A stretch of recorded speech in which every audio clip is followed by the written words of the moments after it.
Salam, 12 iyul tarixində keçirilmiş blok 1 kimya suallarına baxırıq. 61-ci sualda bizə deyilir ki, hansı iri molekullu birləşmənin quruluş halqasında benzol nüvəsi yoxdur? Verib bizə polisterol quruluşunu yazmışam. Polibutadiyen, lafsan və polipropilen. Dördünün də quruluşu var burada və mən görürəm ki, polisterolun quruluş həlqəsində benzol həlqəsi var və bir də lafsanın quruluş həlqəsində benzol həlqəsi var. Bizdən yoxdur istəyir. O zaman doğru cavabımız olacaq 2, polibutadiyen və polipropilen 4. Doğru cavab D bəndi. Hansı maddənin kükürdlə vulkanlaşmasından rezin alınır? Biz bilirik ki, diyenlərin polimerləşməsindən kauçuklar alınırdı. Həmin kauçukların da kükürdlə vulkanlaşma reaksiyasından rezin alınır. Deməli, bizdə doğru cavab olacaq kauçuk, izopren kauçuku A bəndi. 63-cüzdə alkenlər üçün doğru deyil. Diqqət edək, doğru deyili soruşur. Alkenlər su ilə reaksiyasından spirt alınır. Bəli, tamamilə doğrudur. Su ilə birləşmə reaksiyasına daxil olur, spirt alınır. Bizdən yanlışı soruşur, A deyil. B bəndi H-xlorla reaksiya daxil olmur. Bu artıq tamamilə yanlışdır. Çünki alkenlərdə 1-2 qat var. Yəni 1pi rabitəsi var. 1pi olduğu üçün birləşmə reaksiyasına su ilə də, H-xlorla da, halogenlərlə də birləşməyə daxil olur. Daxil olmur deməyi yanlışdır. C-yə baxaq. Molekulunda pi rabitə var. Bəli, doğrudur. 2 qat olduğu üçün biri pidir. Polimerləşir. Bəli, doğrudur. Çünki 2 qatı var. Pisi olduğu üçün polimerləşəcək. Tam yanması zamanı karbon qazı və su alınır. Bu da doğrudur. Burada yanlış B bəndi oldu. Eller-Venn diaqramına uyğun ifadələri müəyyən edin deyir. Kükürt verib, SO2 qazı verib. Deyir bizə, birinci ifadəni oxuyaq. Natrium hidroksidlə reaksiya daxil olur. Hər ikisi də natrium hidroksidlə reaksiya daxil olur. Kükürt natrium hidroksidlə daxil olanda alınır natrium sulfid və su. SO2 də turş oksidi olduğu üçün natrium OH-dan əsasən reaksiya daxil olur. Alınır duz, natrium sulfid duzu və su. Deməli, hər ikisi də daxil oldu. Bir deməli, hər ikisinə aiddir, ortaya aid olacaq. Suda həll olur. Kükürt suda həll olmurdu. Karbon disulfid və toluolda həll olurdu. Amma SO2 turş oksididir və suda həll olub müvafiq turşu əmələ gətirir.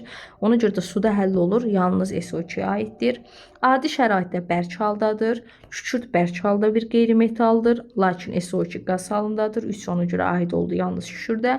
Oksigenlə reaksiya daxil olur. Hər ikisi də oksigenlə reaksiya daxil olur.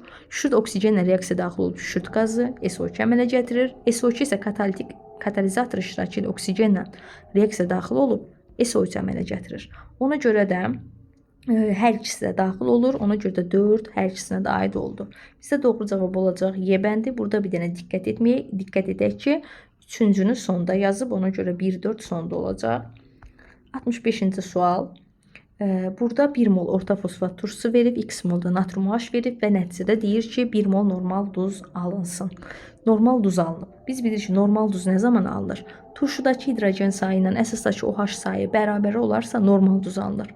Deməli, bizim turşumuz 1 moldur və onun 3 hidrogeni var. Aha, 1 moldur və 3 hidrogeni var.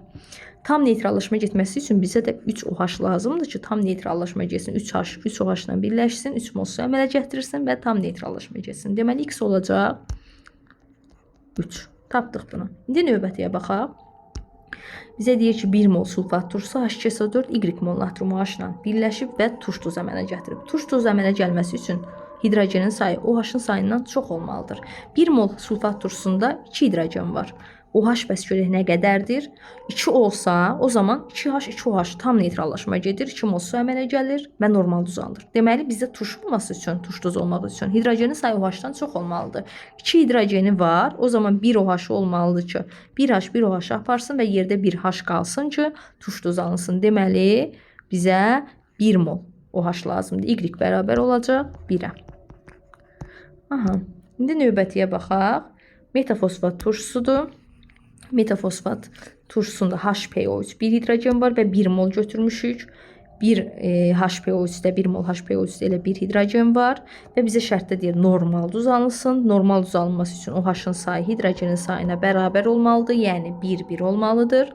Doğru cavab Z-də olacaq 1. Bizdən soruşur X, Y, Z cəmini, yəni 3 plus 1 plus 1 edəcək 5. Cavab B bəndi. 66. Metal nitritlərinin parçalanma reaksiyasıdır. Biz bilirik ki, aktiv metal nitriti parçalananda alınır nitrit duzu, yəni natrium nitrit plus oksigen qazı alınacaq. Pasiv metaldır gümüş, ona görə də metal özü NO2 və O2 alınacaq. Məhsullara aiddir olanları soruşur. Gümüş bir oksid alınmadı, aid deyil. Oksigen bəli alındı, götürürük. Bu natrum NO2-dir, düşməyib burada. Natrum nitrit bəli alındı, götürürük. Gümüş bəli alındı, götürürük. Lakin natrium oksid alınmadı, götürmürük. Doğru cavab 2, 3 və 4, yəni B bəndi. İstilik effekti məsələdə 67-ci sual. İstilik effekti məsələsidir. Kənardakıları pozaq.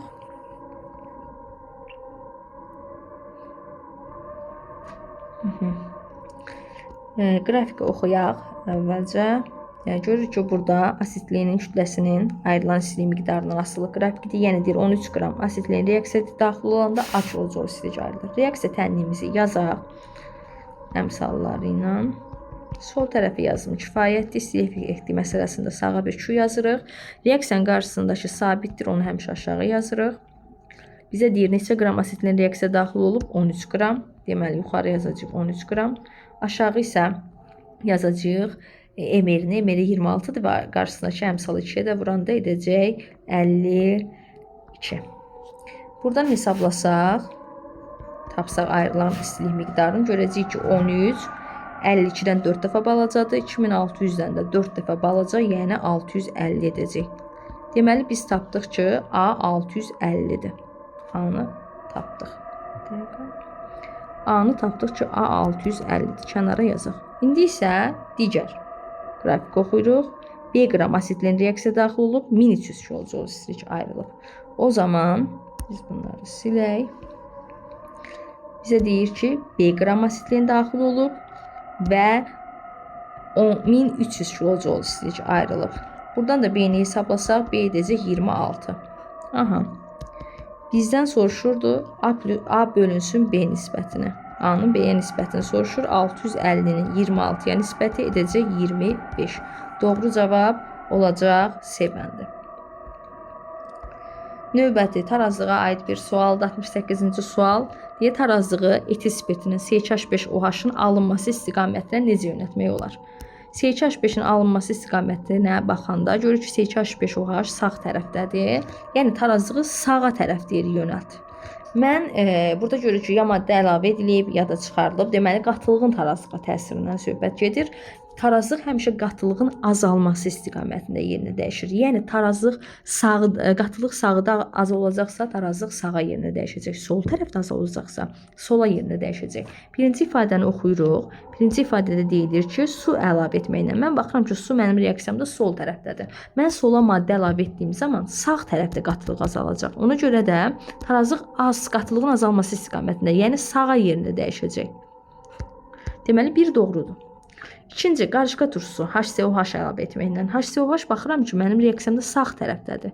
Mən sağa maddə əlavə edirəmsə əgər, tarazlıq o zaman qatılığın azalması istiqamətində, yəni sola yerinə dəyişəcək. Məndən isə deyirdi ki, sağa yerinə dəyişsin. Ona görə ki, yanlışdır. 3. Qarışqa turşusunun etil efiri əlavə etməklə. Qarışqa turşusunun etil efiri sol tərəfdədir. Mən sola maddə əlavə edirəmsə, soldakı maddələrin qatılığı artır, sağda azalır. Deməli, tarazlıq qatılığın azalması istiqamətində, yəni sağa yerini dəyişir. 3 də doğrudur. Doğru cavab 1 və 3 olacaq. Y bəndi. 69-cu sual. Sink və misdən ibarət qarışıqdır. Sink və misdən ibarət qarışıqdır. Və deyir, tərkibində kütləcə 25% sink var. Deməli, 25%-dir sink. Qarışığın 25%-ni təşkil edir. Deməli, yerdə qalan 75%-ni isə mis təşkil edəcək. Və bunların H-xlorla reaksiya tənliklərini yazırıq. Deyir, xlorid turşusundan reaksiyasından. Xlorid turşusundan reaksiyasından yazıram. Alınır. Deməli, sink xlor 2 plus hidrogen qazı əmsallaşdıranda bura 2. Bu isə xlorid turşusu ilə mis isə reaksiya daxil olmur. Səbəb nədir? Mis pasiv metaldır. Pasiv metallar yalnız və yalnız qatı sulfat və qatı dur nitrat turşusu ilə reaksiya girir. Deməli, H-xlorla girmədiyi üçün hidrogen qazı da ayrılmayacaq. Deməli, reaksiya nəticəsində ayrılan bu 0,4 mol hidrogen hamısı sinkdən alınıb. Yazdım. 0,4 mol hidrogen alınıb. İndi görək, bu 0,4 mol hidrogen alınması üçün neçə qram sink reaksiya daxil olmalıdır? X qram. Sinkin emeri 65-dir. Buradan da hidrogen 1 mol ayrıldığı üçün 1 yazırıq. Buradan X hesablayaq. X hesablayanda alacaq 26 qram sink. Deməli, reaksiya 26 qram sink daxil olub. Deməli, elə qarışıqda 26 qram sink olubmuş. 26 qram sink qarışıqın neçə faizini təşkil edirdi? 25 faizini özü deyirdi. Bəs görək o 75 faizini neçə qram mis təşkil edir? Buradan hesablayanda X alacaq 78. Doğru cavab D variantı olacaq. Sonra 70-ci suala baxırıq. 70-ci sualda bizdən nə istəyir? 70-ci sualda neytrallaşma reaksiyasını müəyyən edin deyir. Birinci reaksiya baxırıq. Ümumiyyətlə neytrallaşma reaksiyası turşu və əsas arasında gedir. Turşu da H-la başlamalıdır, əsas o H-la bitməlidir. Məlum məsələ. İndi baxırıq. Birinci reaksiya baxaq. Bu duzdur, bu əsasdır. Deməli, bir uyğun deyil. Turşu əsas lazımdır bizə. İkinciyə baxaq. İkincidə kalium H əsas, bu isə H klor turşudur. Bir əsas, biri turşu olduğu üçün 2 uyğundur. Üçüncü reaksiya baxıram. Sulfat turşusudur və bu da əsasdır. 3 də uyğundur. 4 duz olduğu üçün atdım. 5 nitrat turşusudur. Bu da əsasdır. Bəli, bu da neytrallaşma sayılır. Doğru cavab olacaq 2, 3, 5, yəni Y bəndi. 71-ci suala baxaq. 71-ci sual məhlul məsələsidir. 20 qram şəkəri neçə qram suda həll etmək lazımdır ki, 20% məhlul alınsın deyir. Alınsın. Biz bilirik ki, bura su əlavə edəndə şəkər dəyişmir ki, şəkər elə başlanğıcda 20 qramdırsa, sonda da zaten 20 qramdır. Bura su əlavə etmişəm. Suyun miqdarı fərqlidir. Deməli, onda 20% məhlul alınıbsa, deməli, mənim o 20 qram şəkərim bu məhlulun 20%-ni təşkil edir. 20%-ni təşkil edir. Yerdə qalan 80% isə suya aiddir. Və buradan biz X-i tapırıq 80 qram. Deməli, 80 qram su əlavə etmək lazımdır ki, 20% məhlul alınsın. Digər bir yol düsturla yazaq. Omeqanın düsturu M həll olan bölünsün M məhlul vurulsun 100%'dir. Məhlul vurulsun 100%'dir. O zaman bizə omeqanın deyir neçə faiz alınıb? 20. Omeqanın yerinə yazıram 20. Həll olan maddə 20. Aşağıda isə həll olanla suyun cəmi. Yəni 20 plus M su və vurulsun da 100%. Buradan M suyunu tapanda yenə 80 tapacağıq. Yəni hər iki yolla da yazdıq. Doğru cavab B bəndi. Növbəti sual, 72-ci sual. Bizdən nə istəyir? Sirkə turşusu verib, emeri 60'dır deyir. Butan turşusunun emerini istəyir və bizə deyir homoloji fərqdən istifadə edərək tap butan turşusunun nisbi molekul kütləsini. Biz bilirik ki, sirkə turşusunda 2 karbon var, butan turşusunda 4 karbon var. Bunlar bir-birinin homologudur və homoloji fərq qədər 2, CH2 fərq qədər fərqlənirlər bunlar bir-birlərindən. Biz də bilirik ki, bir CH2 bu 12'dir, bu da hidrogendir. Bir CH2'nin kütləsi 14 qramdır. 2 CH2 olduğu üçün 2 vur 14, 28 qram fərq olacaq. Yəni, sirkə turşusunun emeri 60'dırsa, digəri 60 plus 28, yəni 88'dir. Doğru cavab A bəndi. 73-cü sual. Benzol və asetilin verib. Benzolun formulu C6H6, asetilin isə C2H2'dir. Molekulunda atom saylarına A ilə B ilə işarə edib. Biz görürük ki, benzolda 12 atom var, yəni A 12'dir. Asetilində isə indekslər cəmi 4 atom var, B 4'dür. A-nın B-yə nisbəti dediyi üçün 12'nin 4'ə nisbəti, yəni doğru cavab 3D bəndi. 74-cü sualda X və Y maddələrini müəyyən edin deyir. Qabda X-in suda məhluludur, üzərinə H klor əlavə edib və Y qazı ayrılıb.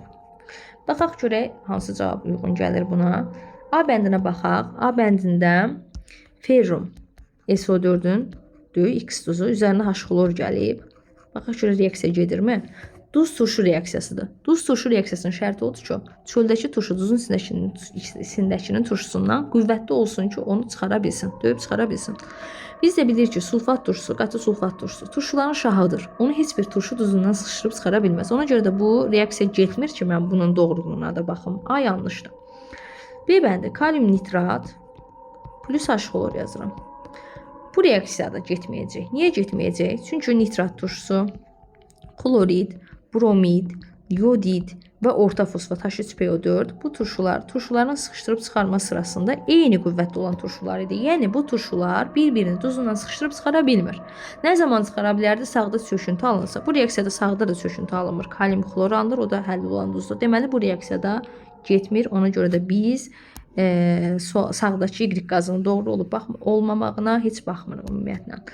C bəndi də getmir sulfat turşusu deyə. D-yə baxırıq. Kalium karbonat. Üzərinə H xlor gəlirəm. Bu reaksiya gedir. Çöldəki turşu karbonatdan güclüdür. Onu döyüb çıxardacaq. Alınacaq kalium xlor və H2CO3 turşusu. Bu turşu da davamsızdır. Tez parçalanır karbon qazına, suya. Ayrılan qazı karbon qazdır. Həqiqətən də doğrudur. Doğru cavab D bəndi olacaq. 75-ci sual. Etilin molekulunda cəmi neçə siqma rabitə var? Etilin alkendir. Ümumi formulu C2H4'dür. Alkenlər açıq quruluşlu karbohidrogenlərdir. Açıq quruluşlu karbohidrogenlərdə ümumi siqma rabitənin sayını ümumi atom cəmindən 1 çıxmaqla tapırıq. Ümumi atom 2 + 4 6-dır. 1 də çıxıram, edəcək 5. Doğru cavab C. Əgər bunu bilmiriksə, quruluşu yazmaqla da tapa bilərik.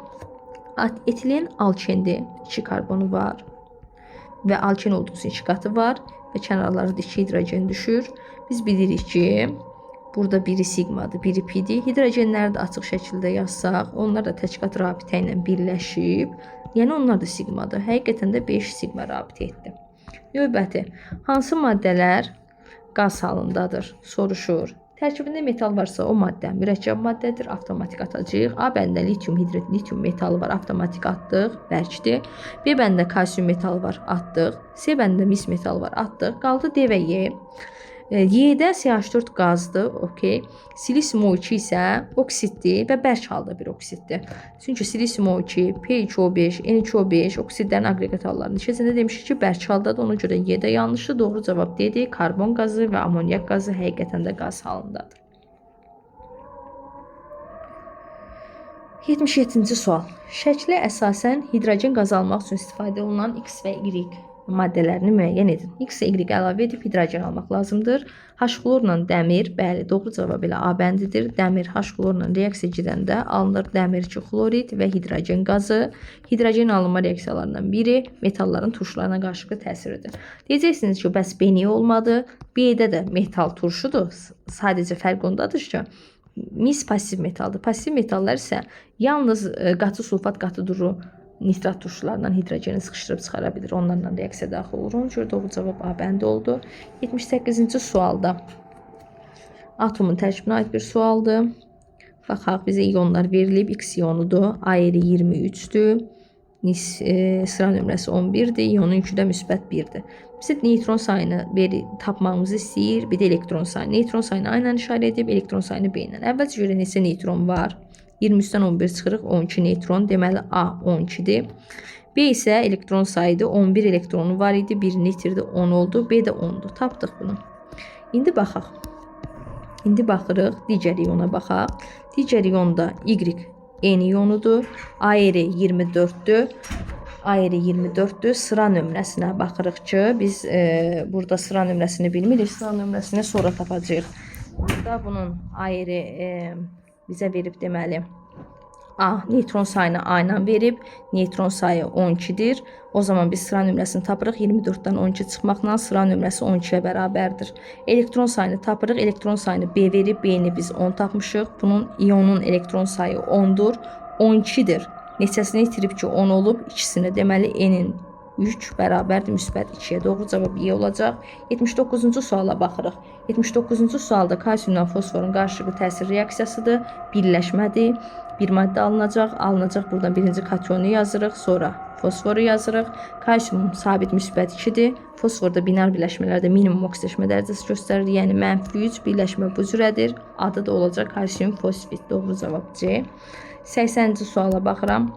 80-ci sualda 1 mol natrium sulfatın dissosiasiyasından cəmi neçə mol iyon əmələ gəlir deyir. Dissosiasiya tənliyini yazıram. Dissosiasiya edir buradan 2 mol natrium katyonu və 1 mol SO4 2 mənfi anionu alınır. Biz görürük ki, normalda 1 mol natrium sulfat dissosiyasiya edəndə 3 mol iyon əmələ gəlir. Deməli, doğru cavab olacaq C bəndi. 81-ci sualda 0,3 mol karbon qazı və 0,2 mol azotdan ibarət qaz qarışığıdır. Bunun molekullarının ümumi sayını bizdən istəyir. Biz bunları toplayaq, ümumi qarışığın molunu taparıq ki, 0,5 moldur. Molekula çevirmək üçün isə NA-ya vururuq. 6,2 vur 10^23 edəcək 3,1 vur olsun 10^23. Doğru cavab Y bəndi olacaq. 82-ci sualda spirtin formulunu müəyyən edin. Spirt radikala OH funksional qrupunun birləşməsi ilə əmələ gəlir. Deməli, doğru cavabımız A olacaq. Etil spirti CH5 etil radikalına OH birləşib. Daha sonra baxırıq növbəti sualımıza. 83-cü sualda kalium nitratın parçalanmasının tənliyini yazaq əvvəlcə. Kalium nitrat, aktiv metal nitratı da alınacaq. Nitrit, kalium NO2 plus oksigen əmsallaşdırırıq. Daha sonra şərti oxuyuram. 2 mol kalium nitratın tam parçalanmasından neçə mol oksigen əmələ gələr soruşur. X mol. 1 mol oksigen əmələ gəlib. Buradan da 2 mol parçalanıb. X elə edəcək 1. Açıq sualdır. Cavabı da 1-dir. 84-cü.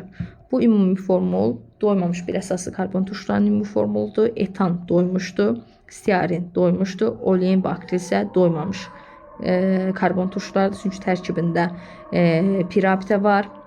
Olein turşusunun ümumi formulu C17H33COH-dır. Həqiqətən də N-in yerinə 17 qoyanda 33 alındığını görərik. Akril turşusu da həmçinin vinil radikalının COH-a birləşməsidir. Burada da deməli burada da olacaq bizdə 2 karbon və 3 hidrogen. Həqiqətən də 2 qoyanda 3 hidrogen bu şəkildə ümumi formula uyğun gəlir. Doğru cavab 3 və 4 olacaq 84-cü sualda. 85 oksidləşmə reduksiya reaksiyasıdır. Misin turun nitratla qarşılıqlı təsir reaksiyasıdır. Kənarda onu yazırıq. Misin turun nitratla qarşılıqlı təsirindən aldıq. Mis2 nitrat, NO və su. Biz buradan dəyişənləri qeyd edək. 0-dan mis gəlib müsbət 2-yə, azot müsbət 5-dən gəlib müsbət 2-yə. Dəyişənləri kənarda yazaq. Mis 0-dan gəldi, mis müsbət 2-yə, azot müsbət 5-dən gəldi, azot müsbət 2-yə. 0-dan 2-yə gələndə 2 elektron verir mis. Azot isə müsbət 5-dən müsbət 2-yə gələndə 3 elektron alır. 2 bura, 3 bura, ixtisar getmir. Yerini dəyişdik 3, 2. 3'ü solda mis 0 olanın qarşısına yazıram. 2'ni isə sağ tərəfdə azot müsbət 2 olanın qarşısına yazıram. Niyə sol tərəfə yazmadım? Nitratın qarşısına niyə yazmadım? Çünki azot solda da 1 oksidləşmə dərəcəsi, sağda isə həm müsbət 5-də azot, həm də müsbət 2-də 2 fərqli oksidləşmə dərəcəsi olduğu üçün sağ tərəf üstünlüyü təşkil edir. Ona görə də sağa yazıram dəyişənin azotun qarşısına. Aha, solda 3 mis olduğu üçün sağda da 3 mis olmalıdır. O zaman nitrat turşusu 8, suyun əmsallıdır. O zaman olacaq 4. Bizdən nəyi soruşurdu? Oksidləşdiricinin və suyun əmsalı. Suyun əmsalı 4, Y4-dür. Oksidləşdirici isə baxıram ki, elektron alan hissəci oksidləşdiricidir. Yəni azot müsbət 5, yəni HNO3 oksidləşdirici. Onun da əmsalı 8-dir, X də 8-dir. Məndən soruşur X-in Y-ə nisbəti, yəni 8-in 4-ə nisbəti. Bu dedikcə 2. Doğru cavab olacaq 2. 86-cı sual. Karbohidrogen verib, disikloalkan, neytron sayı verib. Ümumiyyətlə birinci ilk olaraq yazırıq. Disikloların ümumi formulu CnH2-dir. Neytron sayını tapmaq istəsəm, hidrogenin neytronu yoxdur, 0-dır. 1 çıxılsın 1-ə görə. Karbonun isə 6 neytronu var. Deməli, hər karbonun 6 neytronu varsa, 6n qədər neytron olacaq. Neytron sayı olacaq 6n ifadəsi və bizə verib neytron sayı 18-dir. Bərabər elədim 18-ə və buradan n-i tapıram, n 3-dür. Deməli, mənim alkenimin ümumi formulu C3H6-ymış. C3H6-ymış. Bundan nisbi molekul kütlə düsturundan tapsaq, 14N-də alkenlərin nisbi molekul kütləsi. N-in yerinə 3 qoyanda 14 vurulsun 3 edəcək. Deməli, 42. Doğru cavab olacaq burada. X bərabərdir 42-yə. 87-ci suala baxıram. 87-ci sualda metalların oksigenlə reaksiyalarıdır. Əvvəlcə kalsiumun oksigenlə reaksiyasını yazsaq, alınacaq kalsium oksid, natrium peroksid verir, oksid vermir birbaşa. Alüminium oksid verir, alüminium 2O3. Lityum oksid verir, lityum 2O. Kalium isə birbaşa oksid vermir, o superoksid verir, kalium O2 alınır. Uyğunluğu müəyyən etsək, kalsium heç birinə aid olmadı. Kalsium atdıq, alüminium da heç birinə aid deyil. B aid olacaq peroksidə, yəni 3-ə. Lityum aid olacaq 2-yə, lityum 2 o alınır. Y də aid olacaq 1-ə, superoksid alınır. 1Y, 2D, 3B. Növbəti ətraflı yazılı olan suallara keçdik. Burada qrafik verib, azotun mol sayının zamandan asılı qrafikidir. Görürəm azot 3-dən 1-ə düşüb. Deməli, neçə mol azot sərf olunub? Sərf olunan azot 2 moldur. Aha, və istilik effekti məsələsidir. Reaksiya tənliyini yazıram. Əmsalları ilə istilik effekti məsələsi həll edəndə bura bir Q yazıram. Reaksiyanın qarşısındakı həmişə reaksiyanın aşağısına düşür. Qeyd etdim. Və mən deyir ki, reaksiyanın istilik effektini tap. Sərf olunan azot bu qədərdir. Yəni 2 mol azot reaksiyaya daxil olub. Normalda 1 mol azot daxil olanda 92 kilojul ayrılır. 2 mol azot daxil olanda nə qədər ayrılır? Onu tapıram. İkisi buradan alacağım 184. Mən tapdım hansını? Ayrılan istiliyin miqdarı 184-dür. Məndən bir də soruşur ki, amonyakın əmələ gəlmə istiliyini tap. Birinci. Bu ikinci ifadənin cavabıdır. Bu birincinin. Birincidə isə amonyakın əmələ gəlmə istiliyini deyir. Amonyakın əmələ gəlməsini tapmaq üçün reaksiyanın istilik effektini, yəni 92-ni böləcəm amonyakın moluna. Bu da edəcək 46. Birincidə də doğru cavab 46 kilojul bölünsün moldur. Bəzi yoldaşlar bunu səhv yaza bilərdi. Aldığı 184-ü bölüb 2-yə yaza bilərdi. Lakin biz əmələ gəlməsini tapanda reaksiyanın istilik effektini bölürük. Amonyakın əmsalını, ona görə də 92-ni bölməliydik. 89-cu sual. 89-cu sualda dəmirin sulfat turşusu və deməli duru və qatı sulfat turşusunun reaksiya tənliyinin yazılmasıdır. Əvvəlcə o reaksiyaları yazaq. Dəmir duru sulfatla gedəndə alınacaq dəmir 2 sulfat və hidrogen qazı. Əmsala ehtiyac yoxdur. Qatı sulfatla getsə isə dəmir 3 valentli duz əmələ gətirəcək. Ferrum 2 SO4 3 dəfə plus SO2 plus su. Burada suyun əmsalı 6, dəmir 2-dir. Sulfat turşusu da 6 etməli idi. Bizə onsuz sulfat turşusu lazım deyil. Bizə əsasən duzların mol miqdarı zaten 1-dir. Ona görə də heç digər əmsallar yazmağa ehtiyac yoxdur. Baxırıq burada. Birinci reaksiyada duru sulfatla 2 mol dəmir reaksiya girib. Eyni ilə qatı sulfatla 2 mol dəmir reaksiya girib. Alınan duzların kütlələrini bizdən istəyir. Bunları tapacaq kütlələrini. Aha. Mol görəndə 2 moldur deyir dəmirin mol miqdarı. Aşağı əmsal yazırıq 1 mol. Burada da qram dediyi üçün emerini yazacaq 152. Buradan 2 birdən 2 dəfə çox olduğu üçün 152-dən də 2 dəfə böyük 304 alacağıq. Yəni x 304-dür. Birinci duzun kütləsi. İkinci qabda da yenə 2 mol dəmir reaksiya daxil olub. Normalda da elə 2-dir və emeri 400-dür. 2 daxil olanda 400 alınır. Yenə 2 daxil olanda 400 alınacaq. Y-də tapdıq ki 400 bizdən də bunları istəyirdi.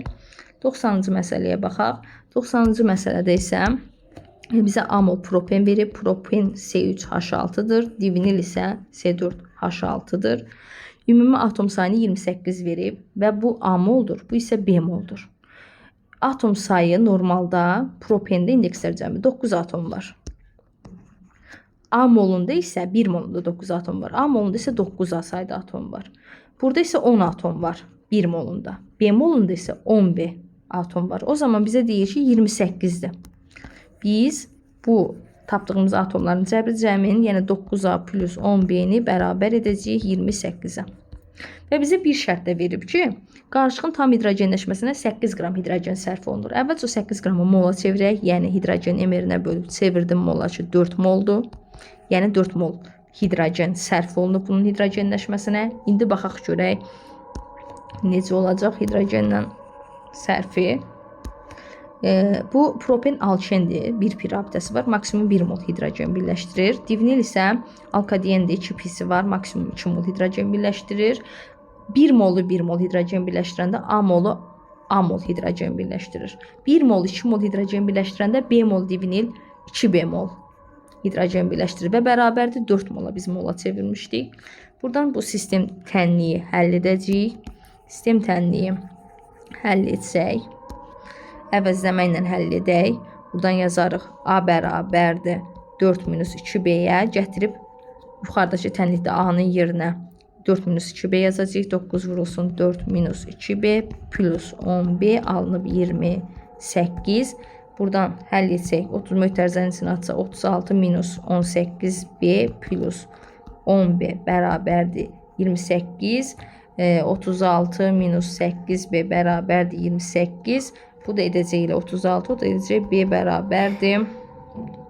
Deməli b bərabər olacaq 1-ə. Doğru mu getdik? 9 vur 4 36, 9 vur 2b 18b plus 10b bərabər 28. Buradan 8 36 minus 8b. Doğrudur, b bərabərdir 1. Yeni 1 tapdıq. İndi gəlin a-nı burada yerinə qoyaq, b-ni burada yerinə qoyaq, a-nı tapaq. O zaman a plus 2 bərabər 4, a da bərabər olacaq 2. Doğru cavab olacaq a bərabər 2, b bərabərdir 1.